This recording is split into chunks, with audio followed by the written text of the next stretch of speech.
So you and Gary Akers were working at GM in the wind tunnel. I blindly called you and laid this rap on you that we're GM engineers, we're going to set a land speed record. Will you do an article on the car if we do, and blah, blah, blah, blah, blah. Because no one had ever gone 300 miles an hour in a production car. Well, no one had come close to it. Yeah. So this was 89, and we went out and we broke stuff. Blah, blah, blah, blah.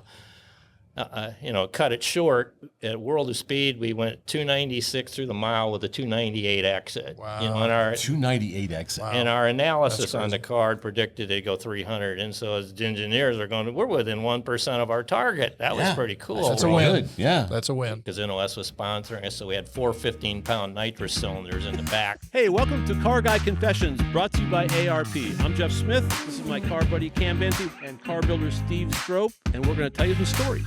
Welcome to another episode of Car Guy Confessions with Jeff Smith, brought to you by our friends at arp-bolts.com. Those guys are great. Put them on your race car, right? Yes, we did. Yeah.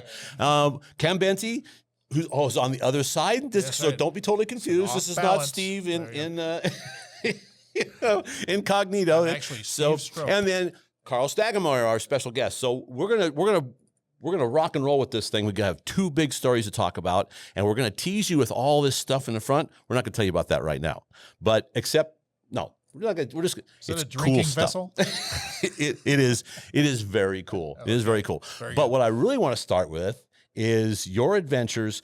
So the media always talks about the winners, right? All the people that go out and do all the great things, the Super Bowl, win the world championship, baseball, all that stuff. And there's some great stories behind efforts that came really close. Far better than what shows up in print. Yes. So we're about to tell you the unvarnished portion of this story, which you've probably never heard. So you and Gary Akers were working at GM in the wind tunnel in the Aerodynamics test facility. right? So, If you've never seen it, it's how big is the blade? oh gosh, Like Jeff, 30 I left feet in? 32 years ago. So It's a wood blade, like what, 4 or 5 blades? Yeah. And it's like 30 feet in diameter. And it'll generate 4,000 winds. horsepower. running 4,000 horsepower to run this thing. Yeah, it's like, yikes. But this is the tech center in Warren? it. Yeah. Yeah. All right. So you and Gary Akers were working there Yeah. as aerodynamicists, young So- engineers. Yeah, young, the devil's workshop kind of thing. So in 85, I managed a landed job at the Tech Center and Aerodynamics Group. And by the grace of God, Gary and I ended up in a group of 3 people that handled all motorsports activities for General Motors. So we had our boss, Max Schenkel, who was the guy responsible for the Olds Aerotech. Okay. Yeah, the Oldsmobile. Yeah, The IMSA Oldsmobile. Corvette GTP, the Pontiac GT Light, and under the cover of Radar, the original Bob Tullius Group 44 Jaguars. Really? He did that. Really? That was all done Wow. at the University of Michigan wind tunnel on the Lamb. awesome. See, The I'm GM hearing this designer. for the first time, too. This Well, is there's cool. a lot of stuff that's not published, but we can talk about these things now because everybody's either left GM, retired out, or they're long gone. They're right? gone. Our escapades. Are And what was your line 30 years. right before? Oh, I'm not sure, but I consider this got to be in the top 10 scams in terms of running racing operations out of General Motors. Out of General Motors without them really knowing what was going on. Well, different people knew what was going on. Other people didn't want to know anything. And Right. then there were people that if they knew, the whole thing would have been shut down Immediately. instantly. Sure. Is this right. the Wes Yoakum Herb official era or? Yes. Pigs? Yeah. Yeah, Okay. and All so right. the Sure. major players at that time were like at Buick was Ray Smith and George Claypool. I don't Okay. know if you know them. I've heard At of Pontiac, there was John Callies, John Erickson, John and Callies. Dave Brown. Okay. And then at Chevrolet, Herb Bishop was over the whole thing, and the NASCAR guy was Terry Lace. Okay. So you guys put together a Firebird. We put You and together Gary. a Firebird. Well, the backstory quickly is that in 86, Gale Banks went 267 with his Firebird. It was an 1,800 horse, big block Firebird, big wing on it, and we're looking at the car and the numbers, and we're going 1,800 horsepower. You should be capable of going way faster. Way than faster. this. Yeah. And so, in about the same time, early 87, there was a Road and Track article that came out where Al Holbert's car ran against Tim Richmond's Winston Cup car, and I think Richmond's car went 239, and the 962 went 229. Well, the Richmond story, there's a side story on that, because we actually had spoken after the fact with the crew chief on the car, and not only was it in qualifying trim, the car had nitrous on it that was hidden in it. But that conveniently they But forgot to yeah, tell that anybody wasn't about. in there. But they said if you looked at the Road and Track article, you could see in the plenum the nozzle sticking up in the thing even. So, What a shocker. Great stuff. What Great a- stuff. so anyway, that started us on. Well, could we do a Bonneville car? And so how do we pull this off? Because we didn't have a lot of money. This is 90 what? No, this is 87. 87, Spring of okay. 87. But the third gen Camaro is Yeah, out, the F has been out body. for a while. The Yeah. F body. And so, as a sidebar, that's how I got introduced to you, because we were trying to figure out how do we race on someone else's money, right? And so all the Winston Cup teams were coming through the wind tunnel in the off season. We're priming everybody. And there was a guy named John Dangler that was Kenny Bernstein's money man. And so he was during a Buick test, I was asking Ray Smith, well, how do we get money? And he said, well, you need to talk to this guy. And so I talked to him, and that's how I ended up calling you. It's like, you got to be able to present something to the manufacturer. So I blindly called you and laid this rap on you that we're with GM engineers, we're going to set a land speed record. Will you do an article on the car if we do, and blah, blah, blah, blah, blah. And that's how that first article called Against the Wind that Bechtel wrote Right. Yes. Right. came out. Yeah, But we used that as a primer to go out and solicit money and stuff. So Was this the Air Coupe era, that Pontiac Air Coupe and all that stuff for the NASCAR guys? Was that the one with the sloped back window and all that? yeah, Okay. well, Yeah. there's another whole I sidebar don't on that doubt where it. the I Sure, don't probably doubt good it. stories The, about that too. Oh, the boy. Chevy Monte Carlo SS was developed in the wind tunnel, Right. and done right. Pontiac went and did that Aero Coupe thing on their own Right. without ever Oh, being yeah. in the tunnel. It was a disaster, but that's That's right. My fr- and I that's bring, a complete. I bring up this guy too often, but Bill Tower, the first day I met him, do you know Bill Tower? Bill Tower has a Monte Carlo, the SS Monte Carlo, that has not one single panel on it that is Monte Carlo production. It's production. It's a prototype that he has, and all the parts are smaller. It's kind of like the Smoky Unit kind of 7/8 thing. scale Anyway, all car. right, so I'll Yeah. drop that. Okay, right, very so- good. Anyway, we were begging, what can we get from anybody? Right. And we first went to Chevrolet because we had an 84 Corvette prototype sitting in the backyard of the wind tunnel. And it's like, we've got a car for free. Will you just transfer it to us? And they said no. And honestly, that vet, smaller frontal, blah, blah, it would have been Would have just been as good. far better. No, well, well, it's close. They yeah. were both bottom breathers, and Okay. there were games we played to anyway. But Pontiac at that time, well, they'd give money to anybody. And so Dave Brown was a guy at that point was head of NASCAR, and he was just chucking money, right? And so they built that car specifically for us. We Okay. ordered it as stripper Pontiac.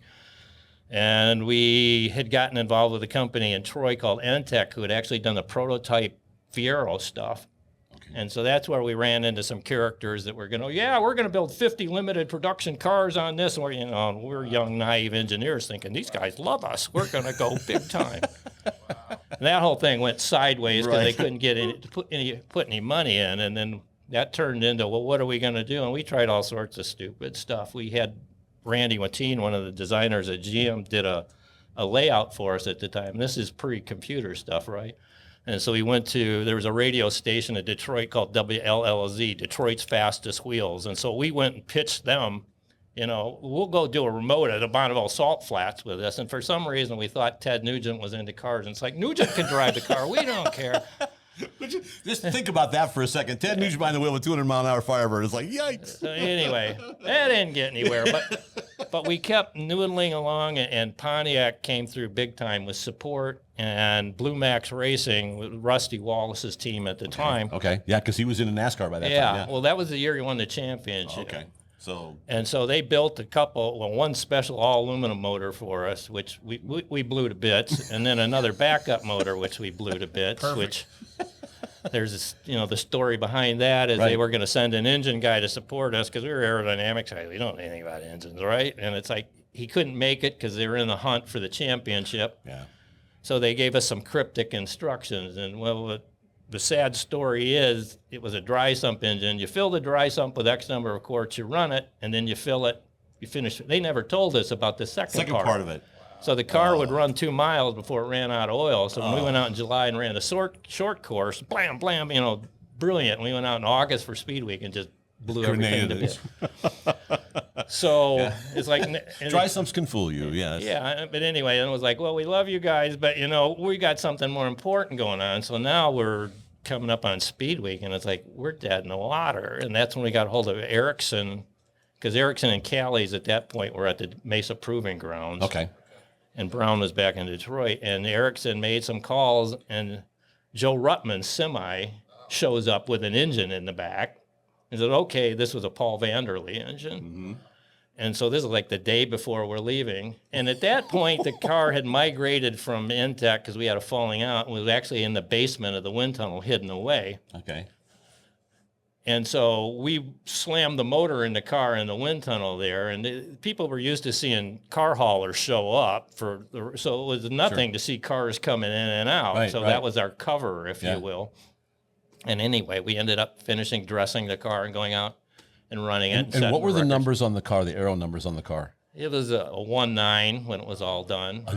Well, it 0.19 Yeah. drag coefficient.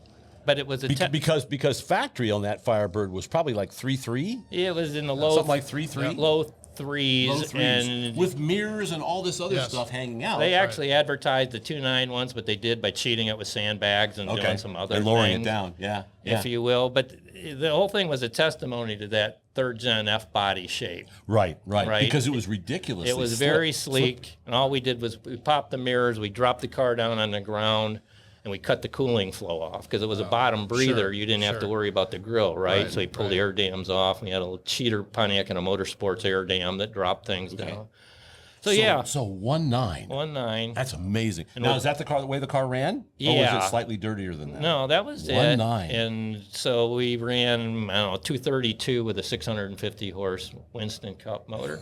As opposed to the Gale Banks effort that As was opposed to- ridiculously overpowered. So we get done with that, and we come back, and we're feeling our oats, of course. And I think it was the same magazine or within an issue or two of when our article came out, the Sledgehammer Corvette article came out. Okay. Because And it's like- I did that story because Lingenfelter had built the turbocharged motor Yeah. for Callie's. And just to put the record straight on that thing, if you read Callie's website, know. it doesn't really say who drove the car, because John Callie's was supposed to, and I know John Callie's, but I'm sorry, not Callaway. Reeves Callaway, because when I flew out there as Hot Rod, he picks me up at the airport in his helicopter. Aren't Only you the used to best. that kind of service? No, Only the best. not at all, like rock star stuff here. there you go. But in the website, it conveniently is somewhat nebulous about who drove the car. Lingenfelter actually drove the car, and the car went 258. 250, I thought 254 miles. 254. something Okay, like that. yeah, at the Transportation Research Center, and it was funny because he told me a story that the engineers that were there at Research Center said, "Well, how fast you guys want to go?" And I went, "Well, John says I think this thing will go 250." And they laughed and walked away and said, "Yeah, fat chance." And then it did. It did. So anyway, I don't want to subvert that story. It's a whole separate story. No, well, that feeds into the next iteration of this thing. So it's like that came out. I was like, huh, yeah. Yeah. It's like, so Get we John ran to the build a numbers, and turbo it's motor. like 1,200 horse. Our car should go 300 miles an hour. So it's like, hey, 1-800 John. Hey, are you interested in participating? And blah, And blah, of course, blah. he was all in on that. So What's that number again? 300 miles an hour. The 1-800 Yeah, the 1-800 John Lingenfelter. So, and the deal was because no one had ever gone 300 miles an hour in a production car. Well, no one had come close to it. Yeah, yeah. So when we went out, and so this was '89, and we went out and we broke stuff. Blah blah blah blah. Cut it short. We went at World of Speed. We went 296 through the mile with a 298 exit. Wow. And our 298 exit. and our analysis on the card predicted it'd go 300. And so as the engineers are going, we're within 1% of our target. That was pretty cool. That's a Well, win. good, yeah. That's a win. And was the car still around 1.9 at that point?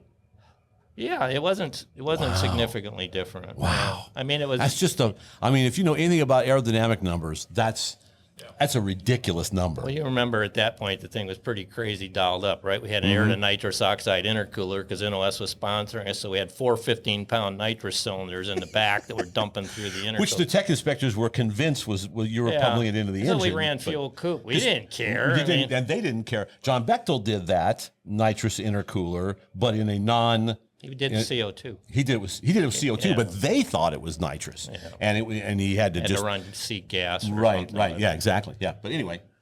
Hey, we'd like to thank our sponsor, ARP-bolts.com. We got a fantastic little backdrop here. They make an outstanding series of bolts, almost anything you would need for engines, chassis, things like that. In fact, we were at lunch today, and a guy asked you about the bolt on the back of your shirt, and and I said, well, it's really about a head bolt. They neck the stem down of the bolt on a short, small block Chevy head bolt, so the clamp load is even across 3 different head bolt lengths on a small block Chevy.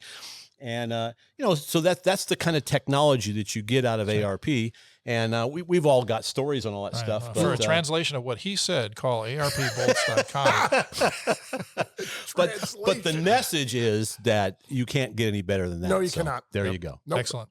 And then just check them out at ARP-bolts.com. We'd like to thank our friends at InTheGarageMedia.com. They have 3 fantastic magazines. They've got Classic Truck Performance, they have Modern Rotting, and my favorite, All Chevy Performance with Nick, my buddy Nick, you're is so the editor. biased. So Correct. yes, of course. Yes. But they're doing print media, which is of course our favorite. So In color and magazine. everything. in color and everything, and you can get your car on the cover of one of those books, which is Right. a fun that's a deal. lot. Great tech. Great written tech. by you and not others always that are written by me, but yeah. people. Yeah. Not always written by me. That's right. Just So pick it check up and them read out it. at InTheGarageMedia.com, and they're our friends, and they will thank you. We're coming to the ultimate and the ultimate crisis in this thing, right? So we did that in October, and we go home, and it's like the guys from NOS, you need to go back. You need to go, and everyone, you got to go 300. You got to go 300. Because did the motor broke at that? Had John broken an engine at that point? No, we went 96 on the mile on the down run and like 91 on the back, and there was a problem with the exhaust manifold crack, and we were losing boost, and I've also left off bits and pieces where we had shredding tires, so we had to put the wrong size tires on it. So the engine was off the power peak when it did all that. It was not optimized. Right. It was, but it was then it's like, well, 300. like all you got to do is show up, and you're going to go 300, and it's like, it's not that easy. Surprise. Yes. Yeah. So this is where the whole thing goes sideways. Of course, because you're This sideways is it's this close, so let's change everything, right? So we got to change the gearbox, got the right ratios in it, right tires on the thing. But this was also just before Pontiac did their facelift on that 3rd gen F body. Right. You remember the snarky nose? Yeah. Well, it's like Sure. on the Kugel car. You'll see the Yes. snarky nose, Right. which was okay. I mean, we had the very first fiberglass nose out of Harry's Glass, right? This all happened in a month. We're on the phone with him. We need this nose, and Pontiac's calling. They get this thing molded up, and actually we shipped that separate from the car to get to the Salt Flats in November. But anyway, so the nose is done. But where it really goes sideways is they changed the rear wing on the car. And there's lots. This is a very painful part, because we had the numbers for the car, and at 300 miles an hour, that new wing was 500 pounds lighter on the rear axle. Ooh, that's And significant. How much downforce was it generating before? Yeah. Well, I think it was neutral. Really? Yeah. Okay. The car is very neutral. You didn't have much load on it. Okay. We'd done a lot of work optimizing weight bias. And that's how it was fast, because inducing downforce generates drag. Yes, you don't get something for nothing. Right. So anyway, the car's repainted in burnt orange, gold leaf lettering, blah, blah, blah, blah. We rolled it out. We actually assembled it on the Salt Flats in November because it hadn't been done. And we'd rent Classic racer mode, right? It's like Yeah. drag week. Yep. NOS had rented the flats for 3 days in November of '89. So Mike Thermos and Dale was a big push behind it. So we get it all together, and it's like, wow. We think we're loaded. The motors were fresh, up on power. Yeah. Twin turbocharged small blocks. Yeah.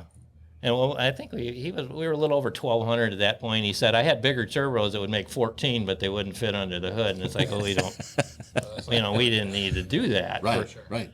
1,200. So anyway, the car's light.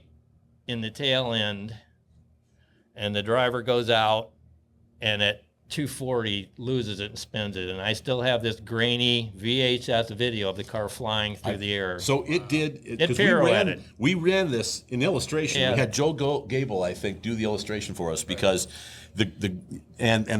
if I see if I get this right. So it lifted in the front. Spun, and as it lifted, it got sideways, and then the windward side generates enormous amount of lift with the convection. So it peeled up like this and stood up, and then it just ripped the hood skin off and exploded the rear window out all at the same time. Well, for all the R pressure, and then it Pirouetted on its tail. on the back bumper.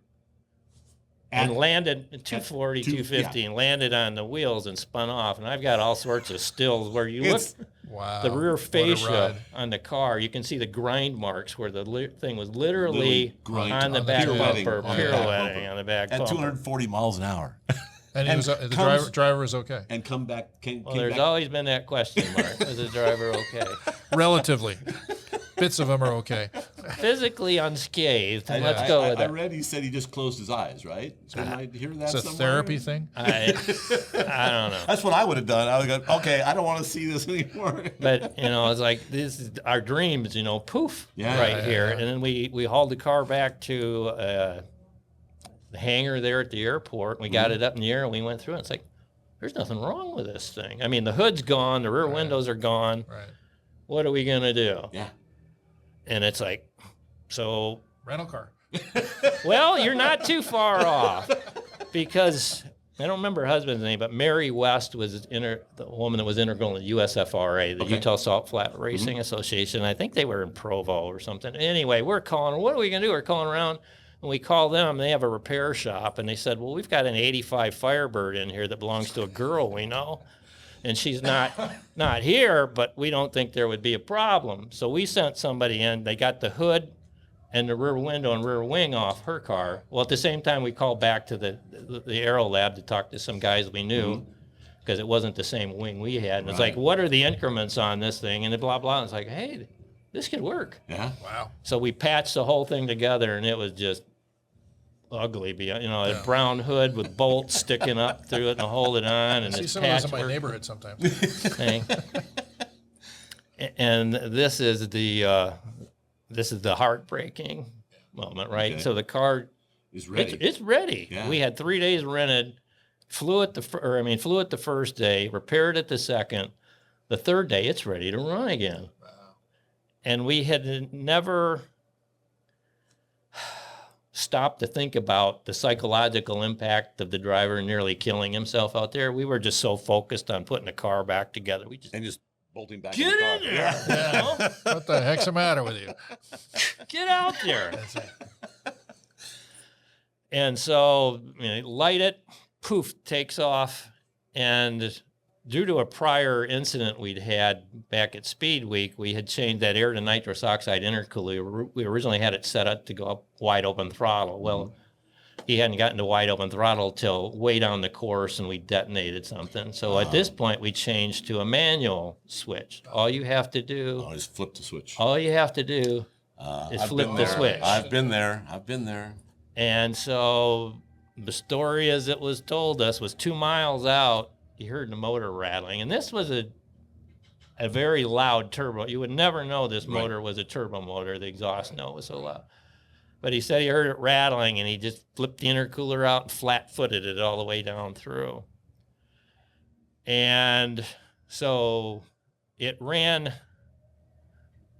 288 average Wow. with a 254 exit on fire because it had detonated so badly it pumped oil out. Huge fire under Got hood. headers and And it just ran it until it burned, essentially burned itself down. But and when we You went have video back of and this? ran, Yeah. You have video of this too? yeah, actually there is, but it Is just it grainy? Yeah. But when it's too painful to watch, That's it, right? I bet. well, it's been long enough. It's kind of the pain has subsided. But when you go back and you do the numerical analysis on it, it had to be 304, 305 in the middle of the mile. Wow. But there was not. I mean, it was. It was guts were hanging. yeah, you go down and I've got that on video, opening the hood, and there's just this smoldering mess. Kind of a funny side light of that is those cars had these little scoops on the side, vents on the side, and we incremented them in the wind tunnel. It's like they don't do anything, right? They're fake.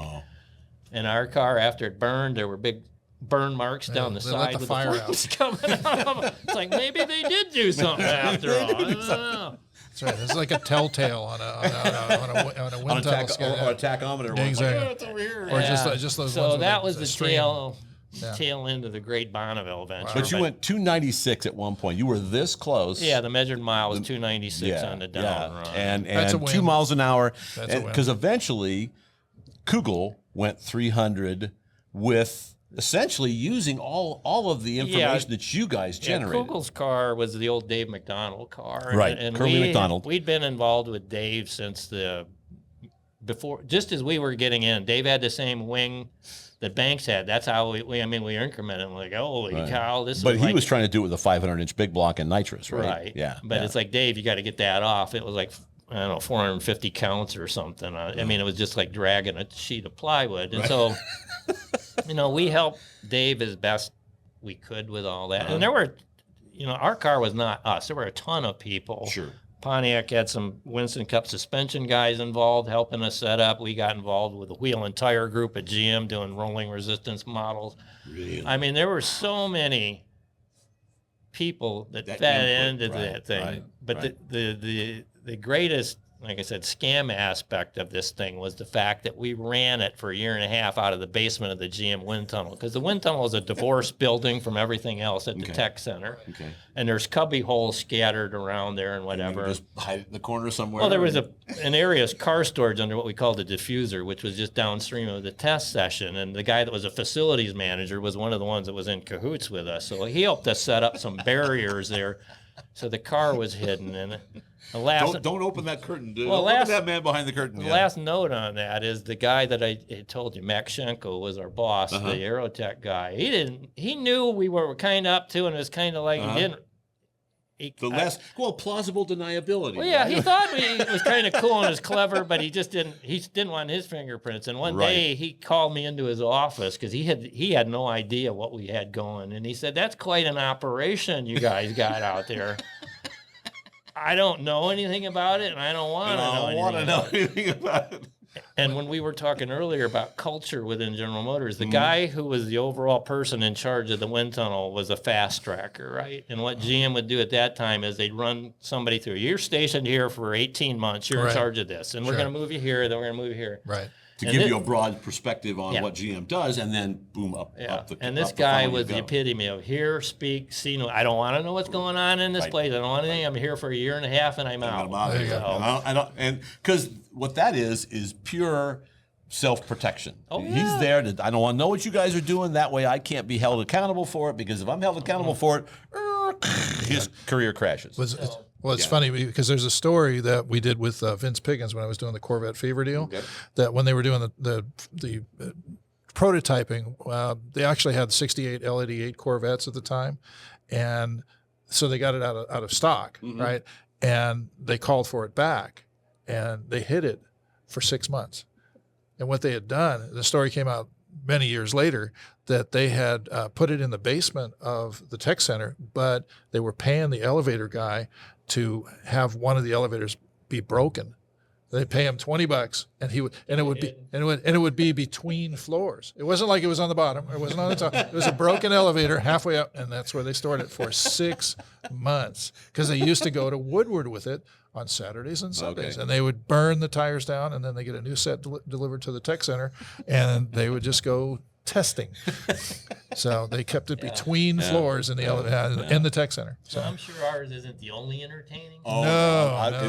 It's probably a book that someone should Absolutely. write that could tell all if you could get all the people together, because there's got to be, because it's such a huge organization, Right. You know, and on the outside to us when we come in, I mean, we have to have all these, all these things done in order for, like Mark Silo wants to invite me out to the tech center, and tried to get me out there last fall, and realized he ran into GM Media, and then they said, no, you can't do it that way. You have to do it this way, and we're still waiting. They make you shave your head. Well, that won't be a problem. So now let's shift. Wait, one more. There's one last tidbit that I forgot, because I can't jam all this in, but this was good. So the guy that was in charge of the proving grounds at this time had previously been in charge of the wind tunnel. When we first got the car running with the Winston Cup motor, it's like, we need to shake this thing down. Yeah. And Gary had a relationship with him. So we called him and he said, well, you can, because it was a GM engineering car, so a little sticker in the window, you know, we didn't technically own it. And the wind tunnel had its own flatbed that it would transport cars around. So we just loaded the race car into the flatbed, snuck it out onto the proving grounds, and ran it around the oval to shake it down before we ever went to Bonneville with it. Which was, you know, that in itself required all kinds of signatures and permissions and all kinds of things, right? If you did. They said you guys have to go through the never advanced clue. driving course out here, so we went out and they put us through it, and they go, and then it just, you know, the truck went in and we ran, the truck went out. And No one was wiser. very We few need to get people to knew. this. We're gonna run out of time. So here. now we're going to fast forward. There's plenty of time, but we're gonna run out of time. We have plenty of So time? then- Okay. yeah. So Karl calls me. I'm at Carcraft, and he says, I'm working with Dale Vaznanian, who is the partner with Mike Thermos at NOS, and they'd sold the company to Holly. All right. And he keeps telling me, I got this really cool idea, but I can't tell you anything about it. But you're going to want to write about it when it comes out. I was like, okay. And that went on for what? 5 years? Well, we started on this 21 years ago, so Maybe it was longer than that. yeah. Well, it's legal now. So then one day he calls me up and says, okay, we're ready. We're ready to do this. And I did a story. Well, so what this is compressed air supercharging. So the 300-pound gorilla in the room that's not in the room right now are the big Cylinders. big compressed air cylinders, you know, oversized scuba tanks. How much pressure? 3,300. 3,300 PSI with just, it was so funny. I did the story for Hot Rod, and some guy quoted or commented on it, says, well, you're using medical air, right? And it was like, no. what is that? No, it's not oxygen. It's not oxygen. Oxygen's a bad idea. It's a very bad idea. Yeah. So anyway, so what you're doing is through these components, you are using compressed air at that pressure and eventually bringing it down to boost pressures of. Well, because the charge air temperature is so cold, we have very high charge densities at very low boost levels, and we can typically double the power of an engine at 8 to 9 pounds of boost. Yeah. So so you want to run through the components here real quickly? Yeah, we can. I mean, you want to start at the bottle and work towards the engine? Well, the interesting, at least from Dale's standpoint, is Okay. when we started on this, I told him in 2 years and $25,000 we'd have a car running. I missed badly. So, yes, the way a typical car is configured is in our test vehicle. We've got 258 standard cubic foot carbon fiber cylinders in the back. There's a couple manufacturers out there, Luxfer and Cobham, make these things. From that, the high pressure gas goes into a mechanical regulator we designed and knocks it down to nominally 100. We vary it, but nominally 100 PSI coming out of these dash 20 lines. Okay. Runs forward through a safety shutoff valve. And then we have an electronic control butterfly valve that we actually have a controller that we tie to where we can dial in how much boost we want to run with the thing. And then ultimately the air is discharged through an ejector. So the 100 PSI air will come in here and be discharged through those tubes. So there's two tubes on the inside. Well, this is I don't know if you can see that or not, but there's two tubes on the inside. Yeah, this is the monster one. So when we started on this thing way back, we thought 800 horsepower, that was a bogey. Well, by the time we got done, could pretty much buy that in a pass car, right? So it moved from 800 to 1200, and we can do 12 to 14, 1500 with a single nozzle system. And then the first one we sold, well, it's a top sportsman car. That isn't enough. We need to make 2000. These are small block Chevrolets. The first ones are. Okay. The story that I did for Hot Rod was on a small block Chevy out of West Tech. Okay. And we should mention the fact that everybody, because I thought of this that way too, as a power adder. It is not a power adder. It replaces the air in the engine, so this establishes how much power the engine will make. Yeah, the thing that we didn't mention is the butterfly valve in. When you go boost, that actually slams shut. And that closes off the inlet air. And you're running entirely off the air off in the the pressure cylinders. on this side going that way, upstream into the engine. It's completely And you wanna call it- separates. So you can run this thing. You could be in at Palm Springs at 130 degrees, and your engine's running down the track with an inlet temperature at the intake manifold at probably like minus 50 degrees F. Depending on the application, yeah. Right, But yeah. that has been it's the only thing I've ever worked on in my life that actually worked better than it should, and there's been That's a good numerous thing. instances where I told Dale I wish it didn't work. We could have quit because after 21 years, it's kind of like the thrill is gone, but the thrill is gone. but we keep pushing on. But Right. it's been amazing because of the charge temperatures, the resistance to pre-ignition and detonation. I mean, It's non-existent. almost. non-existent. temperature. Yeah, This because particular we ran. Remember on the dyno test, we configured the whole thing up, and the very first test on the engine, the fuel pressure boost referenced the fuel pressure, but forgot to connect it, and so Steve pulls the motor, goes into boost, and Steve Brule at West Tech, okay. and the engine went directly to like 16 to 1 Yeah, air fuel something ratio. like that. It went dead lean. Wow. And I thought, oh my God, it's done. Right? Because I saw the numbers on the display, and Steve was quick to get out of it. And I looked at you and you went, oh, it's okay. Yeah, we had this happen before. We've done this before. And first so rodeo here. we didn't believe you, basically. And we pulled the plugs out. And I remember physically just grabbing a spark plug wrench and yanking a spark plug out. And it looked like you'd just gone down to the grocery store. I mean, it was not hurt at all. Looked fine. That was amazing. Why? Because the discharge temperature is so cold. Because it's 50 below. Right. Okay. Yeah. Fair enough. So it's so cold So it's that a- it won't rattle. Right. I mean, I'm sure you could probably make it rattle if you really wanted to. It allows you to make so many mistakes, which we have along the way on this thing, and it's like, wow, it just keeps. Well, normal is what, 14.7? Oh well, no, Wait, no, like that's cruising down the highway just Yeah. without really any load. Okay, but but it's low, at so wide you- open throttle, you're at 11.5 to Yeah, 12 to power 1. enrichment. right, They okay. throw in a lot of fuel just to suck up To heat out ensure- out of the chamber. Right, sense. to ensure it won't rattle. But that. you're It going helps the it. other way. You went to And 16. Well, accidentally went the wrong We way. didn't try to. That was not- Whoops. not trying to do that on purpose, No, but no, it it's did. like, But the beauty of it was it didn't hurt it at all. Yeah, well- it did not hurt it at all. and for instance, like this is similar to the one that we have on Mark Griffin's top sportsman car, and Okay. he's making. They're running 8th mile. He's making 2,000 horsepower with the thing on a 540 big block. Wow. They're running 33 degrees total advance with VPC 12 in the thing, and it just runs like a clock. Yeah, And there's every a pass. Hill Country Performance of the guys that built the motor, and he's got a little video out where after a year and a half they took it apart. It's like these bearings look like brand new. I could just put this. Because it's not rattling. No, it's not it's unhappy. stunning. It's loading the cylinders. It's got lots of cylinder But- pressure to make power, but it's not doing the nasty things that everybody pushes their engines so Right. hard to do. So I mean, you've got the obvious benefits of no parasitic losses, right? You're building boost and all the Because you're not driving a turbocharger. all or the a power supercharger. is in the air compressor filling the tanks, Right.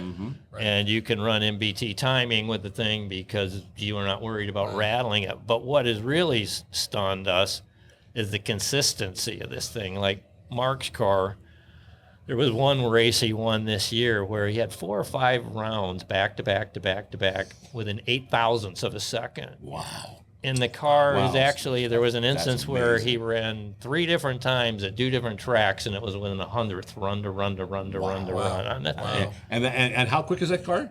In the He eighth, was he'd run 440s at 160 something in the in the eighth. eighth mile in 660 feet. Yeah, Crazy. and that's a 2,800 pound steel car. Yeah, so it's not a 2,000 pound lightweight No, funny car. it's Yeah. I mean, it's a nice car, but it's not.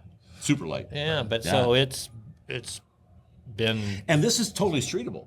You can Yeah, run it's this That's what I was passive. going to ask. That's what I was going to ask. I mean, don't think obviously- the ARB would, I mean, you could get an EO on it if you wanted because Sure. it's passive, right? It's You- passive because you never see You it don't until you even go to know wide open there. throttle. But Yeah. I mean, the Achilles heel with it is the air consumption, right? right. You have to, like in our 1,000 horsepower small block car, we have 2 cylinders and we use about 1 1/4 cylinders a pass. Okay. So literally, you have to be able to recharge. Right. And like Mark Griffin's top sportsman car, he's got a nice trailer with 3 big cylinders and a scuba compressor. But he transfills between rounds, bang, bang, bang, So he's bang, refilling bang. And so, Right. Yeah. this isn't the height of our silliness. Like I said, we started out at 800 and then it got but 1,200. And then it's like, we need 2,000. And I probably shouldn't say this, we'll shit ourselves, but we're putting together a package to try to make between 35 and 4,000 in the next month or So that would be like 4 tubes? It's using 2 of these things. Oh, 2 of them side by side? 4 Okay. of those things. I mean, it's Wow. and it's like, this isn't me wanting to do this. It's somebody, we really need to do this. We got this guy that wants to do this. And I'm like, okay. Because no matter how much power you make, somebody else is going to go, can you make more? Yeah, well, that's it. I said 4. Is that all you want? Why not 6? That's You know, right. or 8? That's right. Yeah. Does this convert over to, like we're talking about street vehicles? What's the conversion? What's your vision for the future on this? Well, the reality is you have to fill the tanks. Right. And it's not an inexpensive thing to do. And if it's going to succeed, it's going to be a top-down thing, because the huge advantage is on the back end. Like it said, Mark's car, he's run 1.5 years in Top Sportsman. He took the motor apart. It's like, you don't need to take this thing apart. You're not sawing stuff apart, whatever. Right.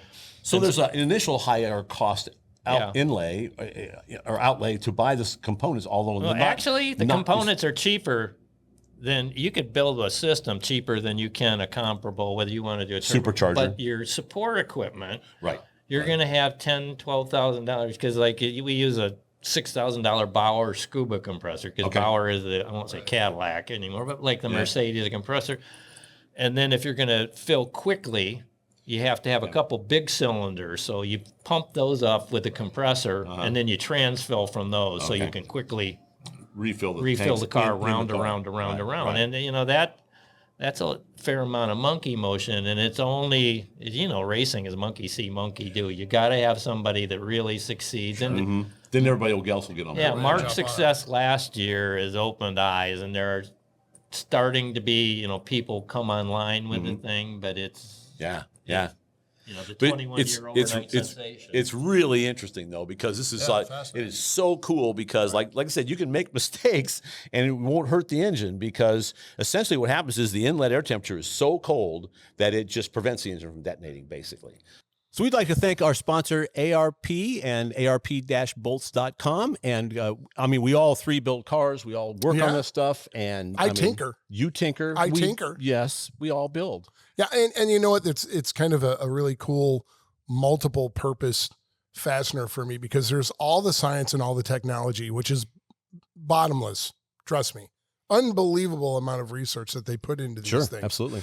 And on top of it, you get them out of the package, and they're absolutely beautiful, which I've joked before. It's like jewelry for your car. When we're building when we're building a high-end car, there isn't anything else going on it. It's part of the criteria for me to have them lining the engine bay, not just on the engine, everywhere. Yeah. Right. So you get all the strength, the durability, the reliability, and fantastic good looks. Sure. Kind of like Jeff here. And without peer.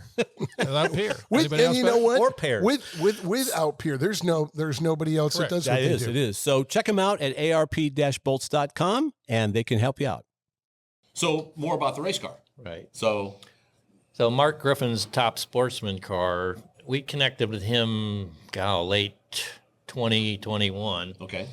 And put some bits and pieces together with him. And the application engineer that we have, and it's based in Austin, David Phillips, ex-TRD Cosworth guy, had worked extensively with Mark, sorting the car out. And the cool thing is that David has managed to integrate our system with a Holley ECU. I don't remember which one he's got on it, but he's got all sorts of stuff going on as the car goes down the track. And the one thing they can do literally very precisely is tailor the boost anywhere on the track. Wow. So, and it's not like you're really compromising and we're getting close and we're doing this or we're doing that. On the boosted cars we've talked to, some of them, they'll yank tons of ignition timing out and do this. Like, no, we can just control literally, within hundredths of a second, how much boost you're making on the thing. Wow. Yeah. So as the It's car that rolls, precise. That's how good your basically pressure regulator the control, the final stage of control is. So, and he's got all sorts of games going on. Like I said, he's doing amazing stuff, tailoring the power on the track. Yeah. So this is because this is so new. This is all groundbreaking kind of stuff. You guys are pioneers in this, because I think I said the 21-year overnight sensation. Yes. No one. But this is not actually a new idea. No. I found some stuff. Actually, we were talking about Hand Grenade Harry the other day. Yes. That he drove a car out at Orange County. I found front engine dragster photos from Peterson Archives. I forget what year. It was like 1970. Right on that era, it was still a front engine car, and they had exactly what you tried to do, just in a much more crude fashion. Well, that's the compressed big thing. air feeding into a supercharger. I think Garlitz did something. Mickey Thompson did, and in fact, Mickey Thompson's car, that Mustang or whatever he did in the early 70s, was the impetus for Dale going, "Hey, could we do this?" And I stupidly saying, "Yeah, I think we can." Sure, but no problem. I mean, 21 years later. The thing is, technology and everything has evolved, right? Because I think even then they were dealing with steel cylinders and a couple thousand PSI, right? And we're running Type 3 carbon fiber aluminum overwrap lightweight cylinders. And 3,000 PSI. 3,300. 3,300. That's right. What do those weigh? I meant to ask you, what do those weigh? 21 pounds. Oh, very good. So they're very light. And they're 21, 22 chair, and they'll hold about 11 pounds of air. Interesting. Fully. Wow. Yeah, think about that. The air weighs 11 pounds. You just compress that tightly. But the biggest thing in this is when you talk to people, they're going, well, yeah, I thought of that. I mean, get on the internet. Oh, I considered that. And I talked to my Bob, and it's like, you can sketch it on a napkin, as I told Jeff, in 2 minutes and explain it. Now go make it work. Yeah. Because and that was the challenge for you. Oh, everything in this is unique. And the only reason it exists is Dale's crazy enough to put up with and fund this thing for 21 years. And the last to make it work 30 years, I worked in metering and regulation of single and two-phase gases. I was at NOS for 8 years doing that. And after that, I went into alt fuel stuff with compressed and liquid natural gas, compressed and liquid propane and hydrogen stuff. So, I mean, I had the experience and was silly enough to think we could do this, and he was willing to spend the money. And so every bit. And there's a lot of money invested. Oh, in this yes, there is. We don't want to probably say the number. No. But he reminds me with great regularity how much money is in this thing. But so this it didn't happen overnight. You know, all this stuff had to be developed individually. But everything in it, there's industrial counterparts, if you will, or whatever, but there was nothing that was right for this. And just as simple as the bottle valve, the gate valve, right? I mean, there's high pressure, but they have tiny orifices, and there's a reason. When you go because ours has a 5/8 inch orifice in it, due to the fact that you have to scavenge the tank. I mean, you need to make as much power out of this thing when the tank is almost empty as you do when it's full. So that means everything in this has to be sized for the power level that you want to make when it's almost out of air. Okay. That's why we got -20 lines in this thing, and and those lines run forward from the tanks in the back. Those are the low pressure. Those are the low pressure lines. Right. So it's that shutoff valve for this regulator. There's hours and hours and hours of design and development in that to get it to work within a window that's precise enough that it'll work in a car. Because there are bits and pieces that are closed, but they won't get the job done. Yeah, because you had a giant opening in the tank at 3,300 pounds. You'd never be able to open the valve. That's right. Yeah, because area. We had to do a multi-stage gate valve because you have to open it up and let the pressure equalize in the system before you can open the big one. Because 2 men and a boy can't open the big one on its own. And the simple version of that is when they turn the fans on at West Tech to blow the air inside the dyno room, you can't open the door from the outside. Right. You can put both feet on the wall and try and yank on this thing. They have to have the fans off in order to get the door open. So, because surface area is not that the pressure is that great, but the surface area is very large. That's why airplanes fly. Yeah. Well, you put 3,300 psi behind a 5/8 inch orifice, which is about 0.3 square inches or whatever, and then whatever torque you applied it. You try to open that with a hand wheel, it isn't going to happen. Not going to happen. Depends on the 2 men and a boy. No, it just isn't going to happen. But it's so That's fascinating. I think you had shared earlier that it's like when I told you we've got something kind of neat we don't want to talk about. It's like 5 years into this thing, I was thinking, God, what if someone beats us to it? 10 years into it, it's like, go ahead and try. You know? Try. If you're Start now. If you're stupid enough to try to do this, you just go ahead and see what you run into. Because there were, not just from the mechanical side of it, but from the operational side, when you start making a lot of horsepower, the thermodynamics that are going on are wild. What happens inside the cylinders, because you're evacuating it, those huge cylinders so quickly, it's essentially what's called adiabatic expansion, and that means there's not any heat transfer to it. So the temperature in that cylinder can get down to several hundred degrees below zero. That was one of the things, because we tried race gas, and it didn't work. It made less power. And later, I talked to a couple of fuel engineers. He says, you went the wrong way. You should have put 87 octane in it. I think you said that you'd done that already. No, we haven't. No one's been gutsy enough to try that. But literally, and it's because the temperature is so low, you don't need all this octane. So it's only when you're running inlet air temperatures 150 degrees you need the octane. So, okay. I'm curious. Is this? Say somebody's watching this and they say, hey, I'd like to buy one of these. You sell these? Yeah. Yeah. Okay. And we will. Off the shelf. We will. So we have. Okay. Compressed Air Supercharging.com. Is that CA Supercharging? CA Supercharging. But I mean, we're on Facebook, and I mean, you can connect. Is there a vetting process? You kind of like check them out. Yeah. Well, actually, I mean, yeah, because most of the people that call up, you hear their story, and it's like, yeah, it's nice talking with you, because this isn't going to go anywhere.